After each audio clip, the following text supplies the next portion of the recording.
to Gary's Graveyard Ramblings. Now, this is the second take of this particular video on this subject. And let's just say good morning to the usual gang. As you can see, I'm on the north side of the cemetery today.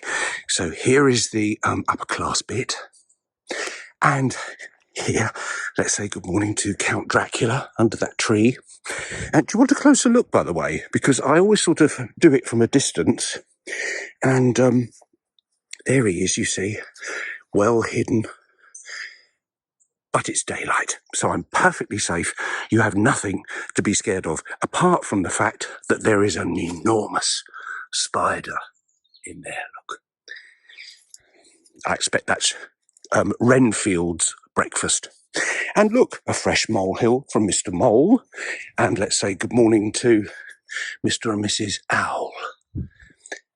And I shall take my place next to our old friend, John Gilbert, Mr. John Gilbert, late of this parish.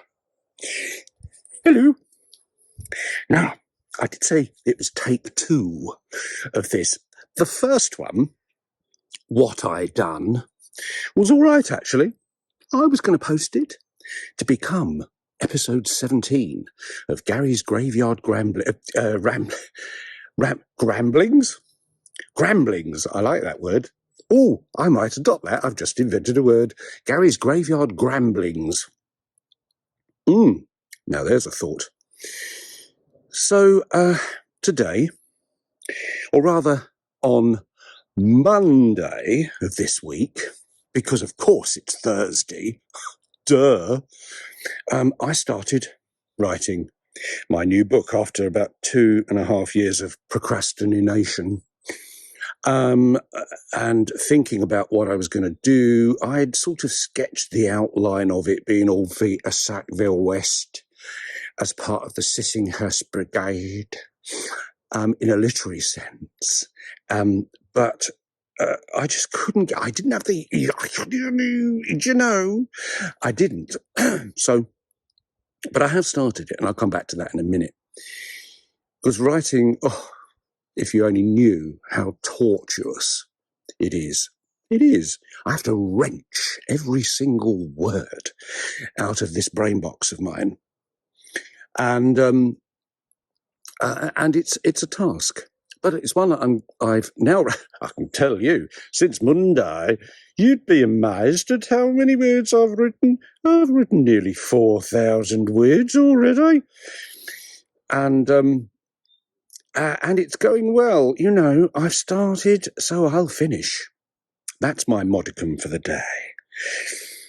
I was thinking about words, on the walk up here, and thinking about how my friend Gavin said, if you look at the comments under episode 16 of this, you'll see he made some ludicrous suggestion that I do this on stage, probably at the Edinburgh Festival or something. But Jesus Christ, can you imagine this rubbish on stage? And he wanted me, I think, he was pushing me to structure it around telling 2 gags. The first gag being the Bob gag that I told you of an age ago, and the other being the one that I've been constantly teasing you with, which is the faith healer gag.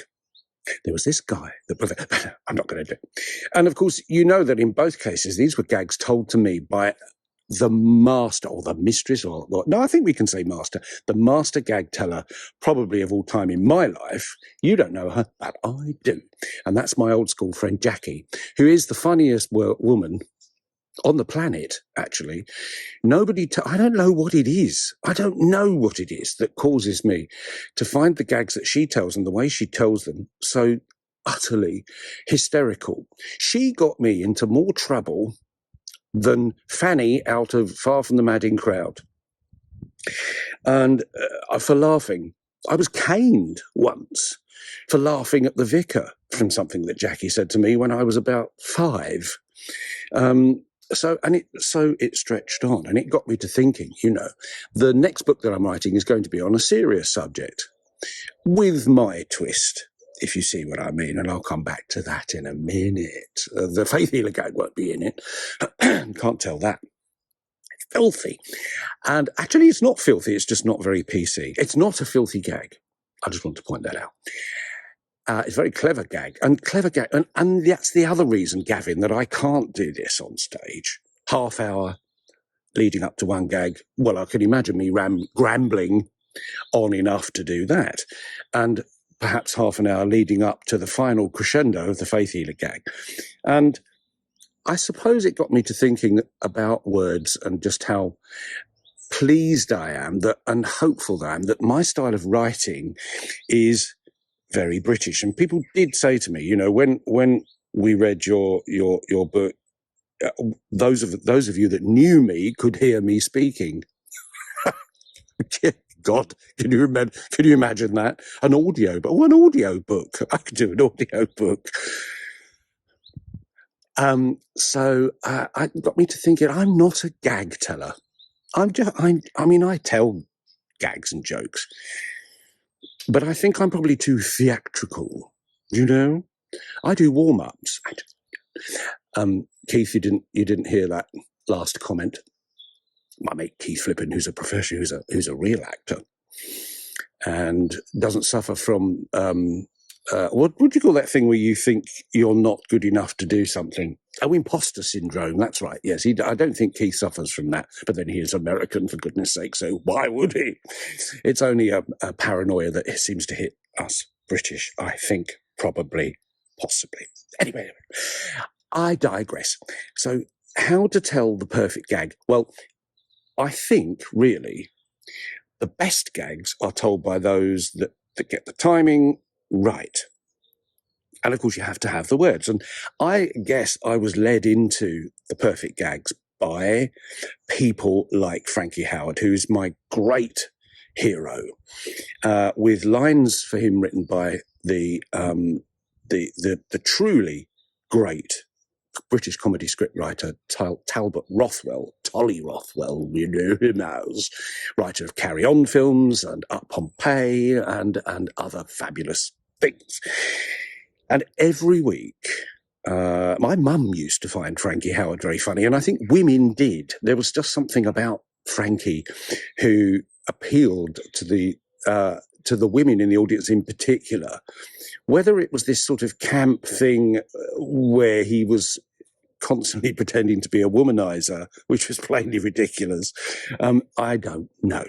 But every episode of Up Pompeii, I used to wait for the odes to come along, because those odes made me laugh probably more than anything I've ever laughed at, apart from Jackie's joke telling.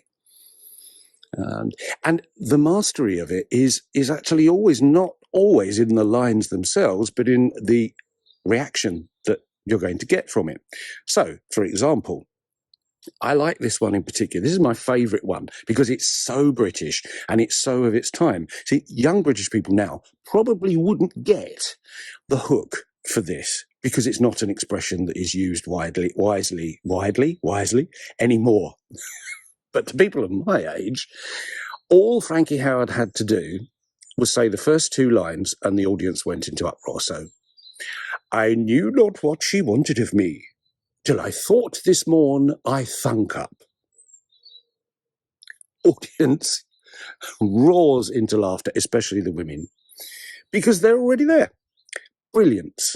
Tolly Rothwell knew that after two lines, the audience were ahead, and that was the cream of what Frankie did and his comedy. It was in leading people on so that they were always at the end. Benny Hill did it too, which is why I love Benny so much.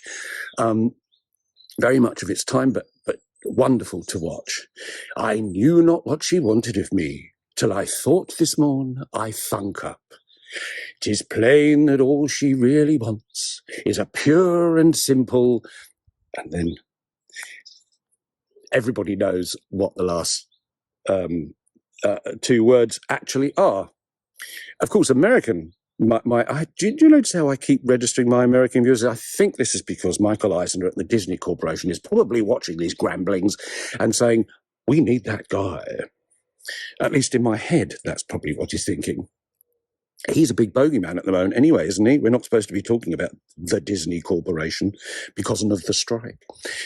Anyway, so, yes, I should explain this last line.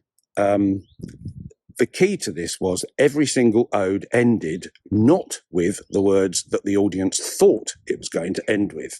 So the punchline for that one was obviously, as every British person knows, it is plain that all she really wants is a pure and simple bunk up. But that's not what was said. It's clear that she really wants is a pure and simple kiss on the lips or something like that, something that didn't give what it was. And then, of course, the punchline from the stooge with Frankie was, well, I couldn't think of a rhyme there, in which case it gave Frankie the opportunity to say things like, well, you're the only one that can't. And, I saw them like two birds in a cage, beset by jeers and snickers. Oh, yes. You see, brilliant. What the hell has that got to do with anything?